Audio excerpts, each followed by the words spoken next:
What's going on, everyone? Today we're going to be tackling hopefully a simple solution on my 1988 Saab 900 Turbo, and that is trying to figure out why my passenger side window does not work. You can see with the window controls down here, if I push the driver's one, it works exactly as it should. However, the passenger one, when I push that, can hear something, but nothing happens. In fact, only down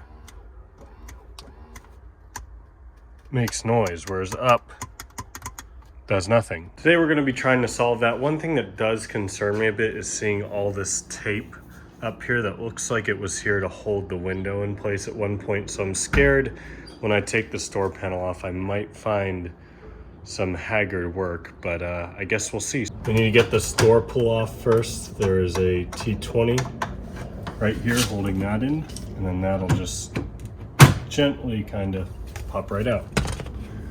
Next, we need to pull off this thing to expose the rest of the door bolts for the panel itself. So if we just pull that down, it slides right out. It's held in by two metal clips right there.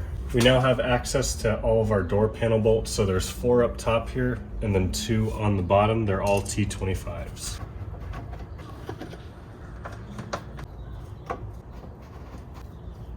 Last item before popping the door panel off here is the little locking mechanism, because this is too thick for the little hole there to fit over. So this just unscrews like that. There we go, nice and simple. Unlike with the 9.3s where there's like 4 wiring harnesses you have to disconnect on the door panel. I guess that's one benefit of working on older cars. First thing I am noticing immediately is all of this duct tape in here, which I do not believe came from the factory. So if we pull that down here, it exposes our window regulator. So it sounds like the motor works.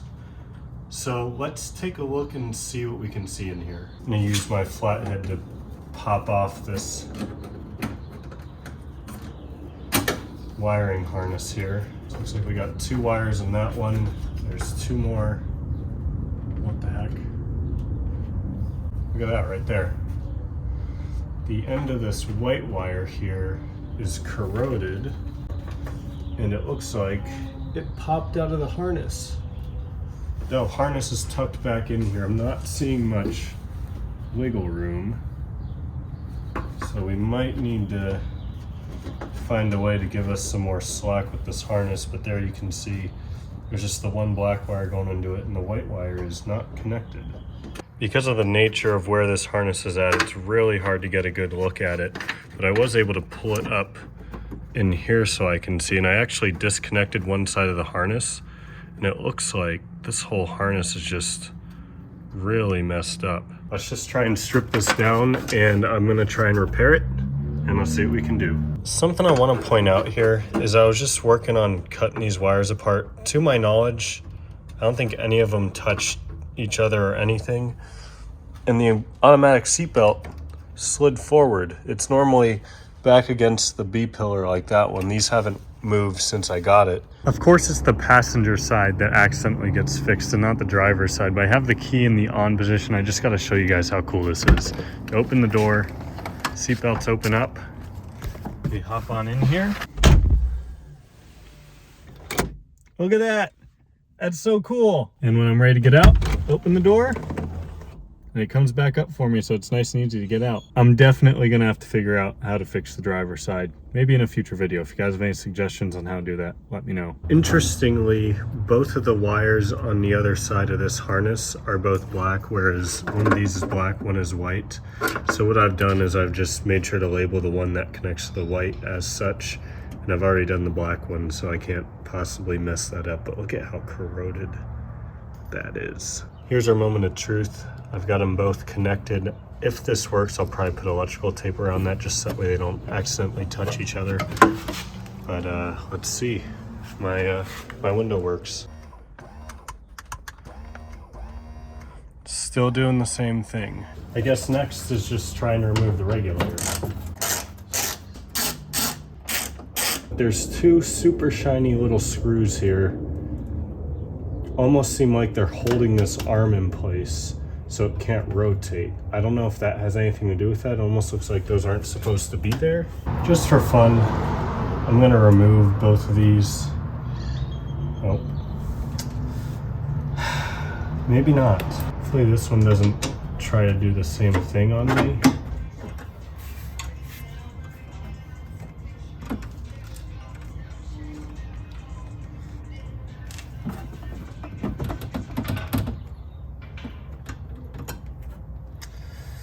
Yeah, that's definitely not supposed to be in there. I was able to get vice grips back here. You can see them rotating around, and I'm actually just tightening this more so that way because it's gone through this piece and this piece here, holding this piece in place. You can see this piece is now moving, which is lowering the window. So that's a good sign. I'm just trying to get this stupid thing out the rest of the way now though. Last couple steps to remove the regulator outside of taking a couple of these bolts back out that I temporarily put back in is to undo the two T30 that hold the window to the regulator.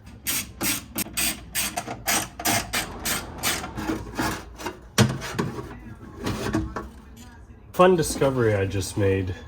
When I pulled the regulator out, I realized I'm pretty sure the motor's not on here. So sure enough, I kept pressing the button in the interior and I still heard the motor. And I finally found the motor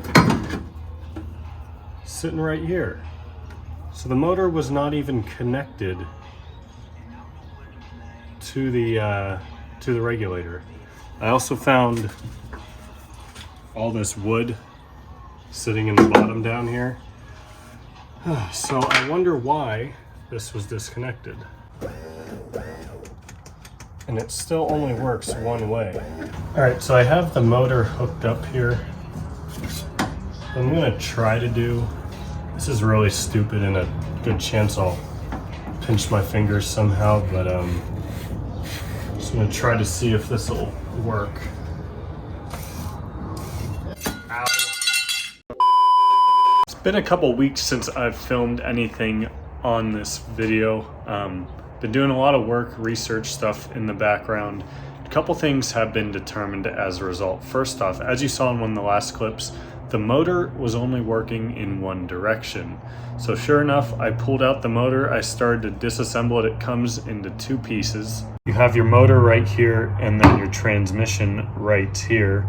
After doing that, I inspected it. Everything looked fine, although it needed a good sort of rebuild. So I actually ended up greasing everything up. I have some photos of that I'll put on the screen here. If I'm being 100% honest, I actually struggled to get it back together, so much so that I had to send it off to one of my buddies in Arkansas. He actually kind of finished it off for me and sent me a couple more little goodies here in the form of switches that I will show you guys later in this video. But I've just received it back.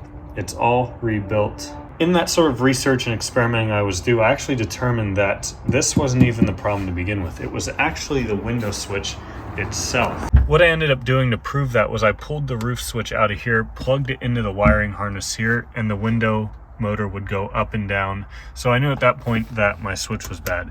Now this is not, if you might be able to see, the original switch pack that should be in this car. This is out of a 4-door that I got from the junkyard recently. I put this in here just temporarily.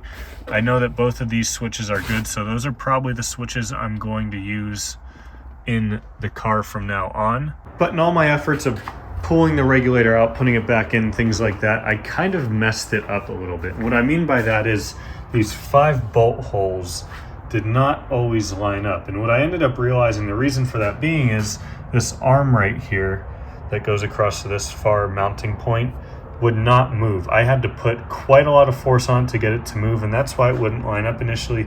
Didn't realize that till it was too late.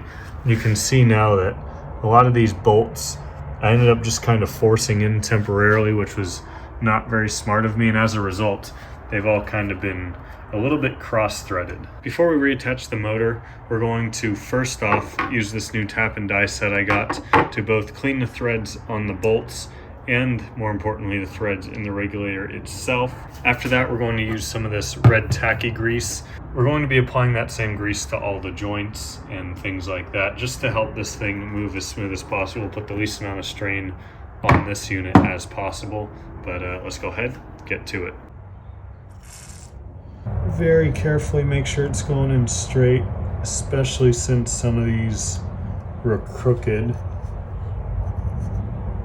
And we're essentially just cleaning out these threads. This piece is pretty thin, so we're well through it, but you can see how much more freely it's spinning already. Just for perspective, look at all that metal that we got rid of in there. That one was really bad.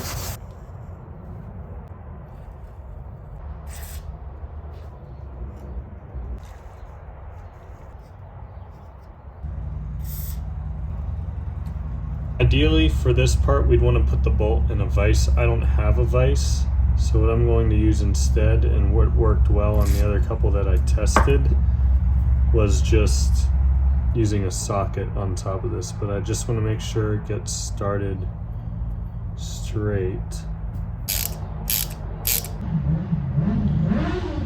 Yeah, those threads look a lot cleaner. I'm gonna do the same thing with the last four. Spare you guys watching it 4 more times. With that all sorted and fixed, we just need to apply some grease to all of our joints. So I've already done it to this one here. We have a big one right here. We have another one here, and then here and here. So I'm just going to go ahead, put a glove on, and kind of move the regulator around as much as I can, so that way that grease can really get under there and kind of do its thing, and hopefully help this thing move around a lot easier. Do it with it. You can already see it's actually moving a lot easier just with that little bit. Clean up a lot of this excess. Most important place to grease these is going to be where the metal contacts each other. If you have any rust on yours, thankfully mine's rust free, but if you do have any rust on yours, I might recommend using a wire brush or something similar. So when I move it to one side, I'll just shove as much grease in there as I can. This big joint here between these 3 pieces, you can see where it's wearing these dark spots, so I'm gonna make sure I get grease over those spots. Okay, this side is now complete. Let's flip it over and do the same thing on the other side. Everything greased up, let's go ahead and bolt the motor to it.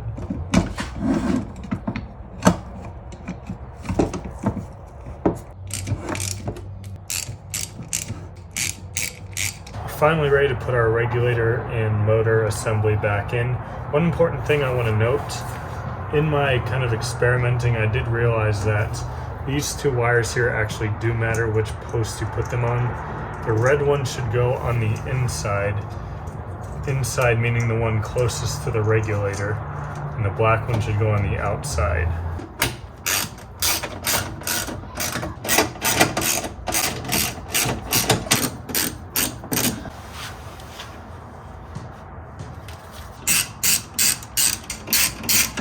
Everything's 100% reinstalled. Let's test it.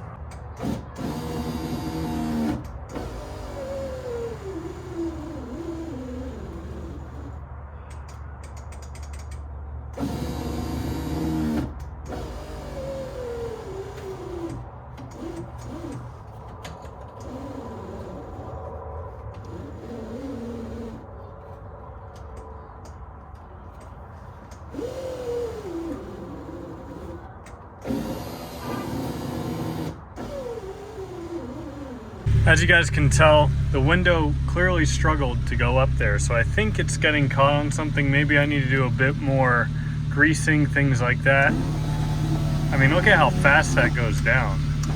But now I have the car running to hopefully give it a little bit more power, and you can see it now goes up on its own, albeit pretty slow, because you can see how smoothly this one's almost perfect.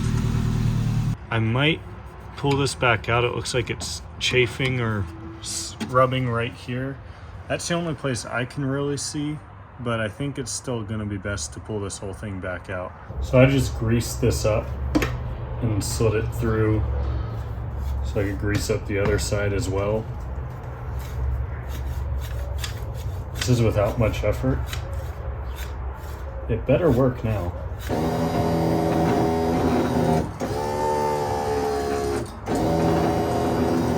So you can see without the window connected,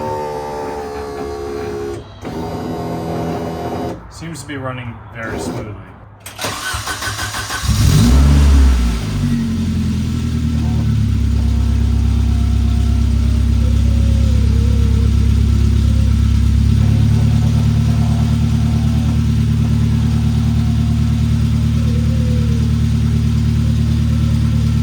Well, it's not perfect, but I'd certainly say it's pretty damn good. So I compared it to my driver's side when I was in the car right now. It rolls up just a little bit slower and it rolls down just a little bit faster. So let's go ahead and get the store panel back on, move on to the next part of this video. Ever since I bought this car, it's had these really bad tape marks all over it, on both sides of the window. You can see it's also on the inside as well. It's really weird. You can't tell in the video, but it's almost as if it's become part of the paint, I hate to say. So what I'm gonna try on it is some Goo Gone right here. And yes, I double checked to make sure this stuff is safe on car paint. So let's go ahead, try that. I told myself once I fixed this window, I would clean this up just to keep this on here as a reminder to fix the damn window. So let's do that now.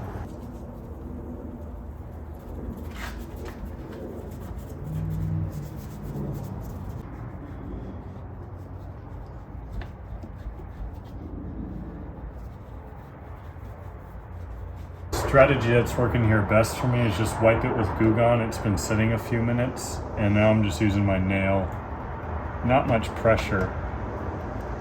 Just going right over it and just kind of scraping it loose like that.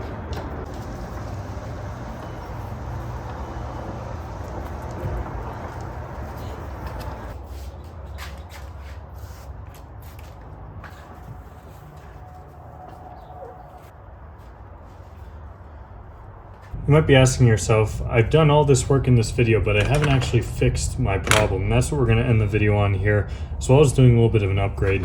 So here is the new switch pack I got from the junkyard car. If you missed that video, again, click up in the top corner, check that out.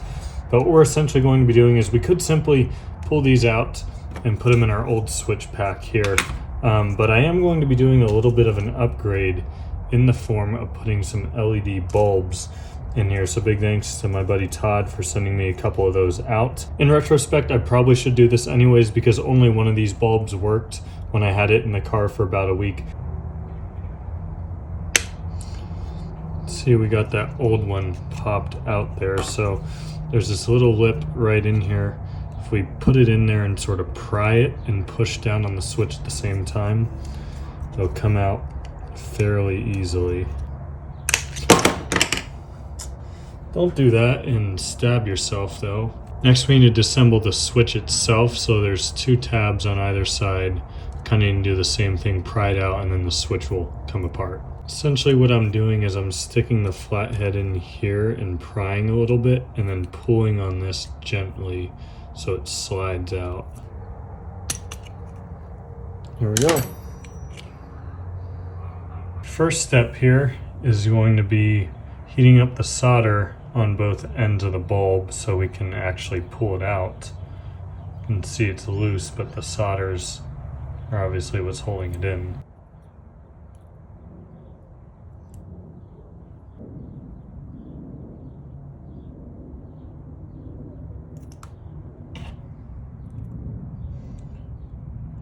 Next we need to take our new bulb and bend it so that way it matches the old one.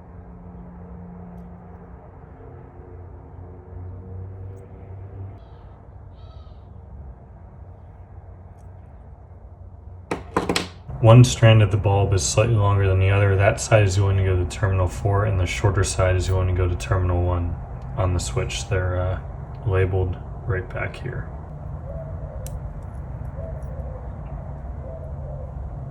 I'm going to probably just try and heat this up and push the bulb down quickly, or push the strand down quickly.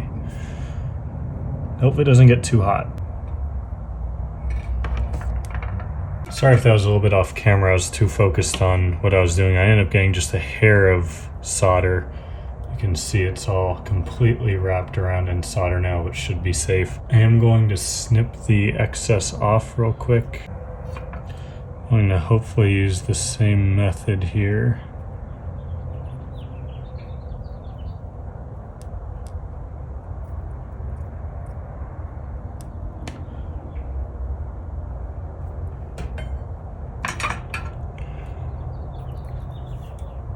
There we go. One last little item I swapped out here is the top of the button, because my old ones all looked like this.